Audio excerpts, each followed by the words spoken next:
Gaano kataas sa kredibilidad ng isang sangkot sa mga krimen at gagawin mong witness? Ito ang basa ko, Glenn. Oo. Itong si Ramil Madriaga, fanatic yan noon. Nakakuha ng mga ilang picture. Kaso nga lang, sumablay sa buhay, pinakulong ng kidnapping. Hindi na makabail yan kasi kidnapping yan. Kidnapping, Unbailable yan. Habang buhay, nasa kulungan na yan. Okay. Ngayon, desperado yung tao.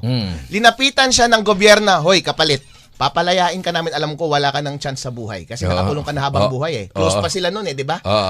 Bumaliktad ka. Di ba meron kang mga picture, dati supporter ka ni Sara, bumaliktad ka, gumawa ka ng mga kwento. Madali lang naman gumawa ng kwento. Oo, basta naman. may mga picture ka, fans ka naman eh. Oo. May mga picture ka naman na tabi kayo ni Sara, may mga video kayo. Gawa ka ng kwento, kunwari ikaw ang nagdi-deliver ng pera. Madali ba yun? Eh kung ako, kakagatin ko yun. Eh kasi nakakulong na ako, wala na akong pag-asa sa buhay eh. Kapalit yung kalayaan mo. Yeah, buddy. So doon talaga mailalagay yung credibility ni Madriaga in serious question. Okay. Since nagsimula na ang impeachment, yung ginagawa nilang trial ngayon doon sa Congress ay hindi po maganda dahil kahit sinasabi ng saligang batas na pwedeng mag-hearing doon sa Committee on Justice, hindi pwedeng mini-trial yung hearing na yun. Dapat yung hearing na yun ay para magkaroon lamang ng oportunidad yung respondent na sumagot pero hindi ka pwedeng magsabina ng mga tao at ng mga dokumento. Hindi mo pwedeng kunin yung compulsory yung mag-compel ng attendance ng witnesses and production of evidence dahil trabaho po yan ng trial court at ang trial court ay nandoon sa Senate. Ang tanging pwedeng gawin lamang dito sa Committee on Justice ay kung ano ang naroon doon sa complaint, yun lamang ang dapat pwedeng pag-usapan. Kaya yung ginawa nila, ipinatawag yung witness na si Ramil Madriaga, hindi po maganda yung ginagawa nila dahil nag-explore na sila ng mga bagay-bagay na wala doon sa complaint. Kung titignan nyo po, yung rules ng House pagdating sa Committee on Justice, pagdating sa impeachment, specifically sa pagpuprueba, pagbibigay ng proof ng mga sufficient facts na nandoon sa complaint, dapat mag-focus ka sa facts sa complaint. Pero kapag insufficient yung facts sa complaint, dapat hindi nga siya ipapasa as sufficient in substance at hindi dapat sufficient yung grounds. Kasi kung titingnan naman natin yung complaint, hindi naman in-identify specifically kung ano sa mga grounds for impeachment ang kanilang ipinupush, ano yung elements ng grounds na yon at ano yung facts na nagmi-meet doon sa mga elements na yon. Ang ginagawa nila yon, absent sila sa facts at sa ebidensya. Ngayon, gusto nilang magkaroon ng fishing expedition at in this process, accusatory process, maghanap sila ng ebidensya na wala doon sa complaint. Kaya nila pinatawag si Ramil Madriaga. Pero at any rate, kung meron mang value yung testimony ni Ramil Madriaga, ay wala namang kwenta ang kanyang testimony. Tandaan po natin, ang tanging relevance lamang ng kanyang testimony ay siya daw ang nag-distribute ng 125 million confidential funds. Pero ano ang nakalagay sa kanyang supplemental affidavit tungkol sa distribution ng supplemental funds, ay ng confidential funds? Nag-distribute daw siya ng pera pero hindi niya sinabi kung sino ang nag-utos sa kanyang nag-distribute. At hindi niya sinabi kung yung pera na dinidistribute niya ay galing sa confidential funds. Isa lang paragraph ang binanggit niya doon na sinabi lang niya, actually sir, 24 hours ko siya dinistribute. Pero sino nag-utos sa'yo? Pero paano mo nasabi na galing yan sa confidential funds? Ang gusto niyang gawin doon sa hearing na yon ay para establish niya yung kanyang credibility. Close daw sila ni Sara. Pero ang basa ko sa kanya ay hindi sila close. Alam mo kung bakit, sir? Sige, kuya. Kasi mukha lang siyang leader ng isang sumusuporta kay Sara. At si Sara ay masyado lang polite sa kanya kaya meron siyang mga picture.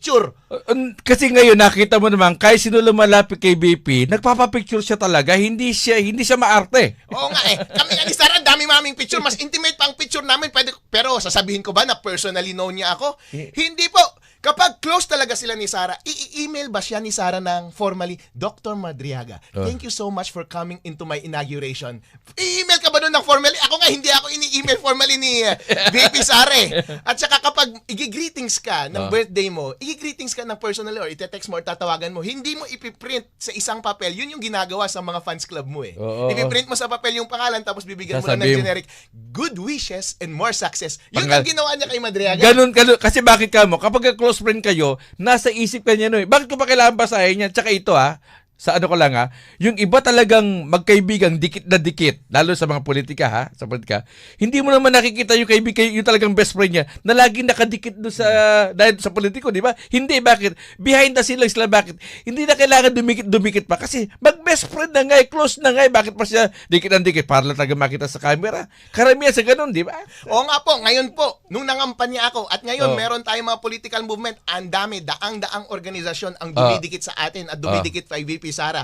Sabihin ko po sa inyo, ang dami nang nakipag-selfie kay VP Sara. Ang dami ng greetings, mas maganda pa, mas personalized pa yung mga greetings. Ibig mo bang sabihin, itong mga taong ito, in the future, pwede nilang sabihin na close sila kay Sara? Yes. Ako nga, hindi ko pwedeng sabihin na close ako kay Sara dahil hindi naman kami nag-uusap. Kahit na nag-greet nga niya ako, nagkakamayan nga kami, nasa restaurant nga kami na kumakain, pero hindi ko sasabihin na personally acquainted kaming dalawa kasi introduced lang ako pero hindi kami nag-uusap. Oo, baka nga, di ba?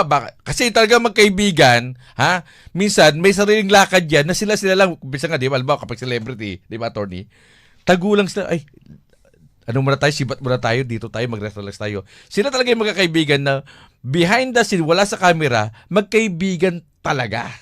May ikaw siguro marami ka naman kanyang kaibigan na hindi mo naman sila nakitang nagpapapicture sa'yo in public. Pero magkaibigan kayo, mag-best friend kayo, close friend kayo, walang camera, kayo talaga magkakaibigan. Kapag kami magkakaibigan, ipapakita ko yung call logs at saka text. Oo. Bakit yung mga ipinapakita mong picture yung mga nakapublish sa Facebook? Oo. Yan yung mga picture ng mga fans lamang. Yun. Fans ka, thank you very much. Pero hindi kita close, okay? Oo. At saka masyadong suspect yung sinasabi niya na nung una daw silang nag-contact ni VP Sara, gusto daw ni VP Sara ang tawag kay Sakol. Oo. Hello! Sasabihin ko na ngayon, first time lang namin nakapag-usap through telephone ni VP Sara nung isang araw. Oo. At nakuha ko yung number niya, tinawagan ko siya, sabi niya, Vice, huwag tayong mag-usap sa cellphone dahil tapped ito. Mag-text na lang tayo sa signal. Oh. So, ibig sabihin, kahit ako, kahit kami, nag-uusap kami sa political circle, hindi kami nag-uusap through tawag dahil ang tawag ay nakatap. Pwede kasi ma-wirtap yan, di ba? Kaya nga, kung kayo mag-uusap ng mayroong mga, bawa lang, attorney, mag-uusap yung dalawang tao na alam na confidential, na alam kayo ay minomonitor, isip nyo, mag-uusap ba kayo ng ganun? Hindi kayo mag-uusap truthful kasi tama ka, pwedeng matap yun. Kapag natap yun, evidence yun. Tama po yun. Ganun talaga. Kapag talagang magaling ka talaga sa pagpapatakbo ng political operations, hindi ka gagamit ng tawag. Gagamit ka ng mga encrypted messaging platform tulad ng ginagawa naming lahat ngayon. Ito pa po ang isang question, isa pang nakakatawa na komento ni Ramil Madriaga kahapon kasi daw tinatawag niya daw yung dalawang niyang anak ng baliw at bading. Hindi totoo yan. Alam mo kung bakit? Dahil wala sa bokabularyo ni Duterte, ni Digong, ang baliw at bading. Kasi ang gagamitin niyang word ay bayot at buang. Tama. Kasi Bisaya yan. Cebuano yun. Diba? Yun ay isang character assassination yun eh. Diba? Kumbaga, wala ka nang may pintas doon sa ginagawa ng isang tao, saan mo sa hanapan ng butas. Character assassination. Alam mo ano yan eh. Alam mo ganito yan eh. Wala na, kumbaga, wala kang may bubutas kung ano yung trabaho, di ba? Gaano kataas sa kredibilidad ng isang sangkot sa mga krimen at gagawin mong witness? Ito ang basa ko, Glenn. Itong si Ramil Madriaga, fanatic yan noon. Nakakuha ng mga ilang picture. Kaso nga lang, sumablay sa buhay, pinakulong ng kidnapping. Hindi na makabail yan kasi kidnapping yan. Unbailable yan. Habang buhay, nasa kulungan na yan. Okay. Ngayon, desperado yung tao. Linapitan siya ng gobyerno, hoy, kapalit. Papalayain ka namin, alam ko wala ka ng chance sa buhay kasi nakakulong ka na habang buhay eh. Close pa sila noon eh, di ba? Bumaliktad ka. Di ba meron kang mga picture, dati supporter ka ni Sara, bumaliktad ka, gumawa ka ng mga kwento, madali lang naman gumawa ng kwento, basta may mga picture ka, fans ka naman eh. May mga picture ka naman na tabi kayo ni Sara, may mga video kayo. Gawa ka ng kwento, kunwari ikaw ang nagdi-deliver ng pera. Madali ba yun? Eh kung ako, kakagatin ko yun. Eh kasi nakakulong na ako, wala na akong pag-asa sa buhay eh. Kapalit yung kalayaan mo. Yeah, buddy. So doon talaga mailalagay yung credibility ni Madriaga in serious question. Okay.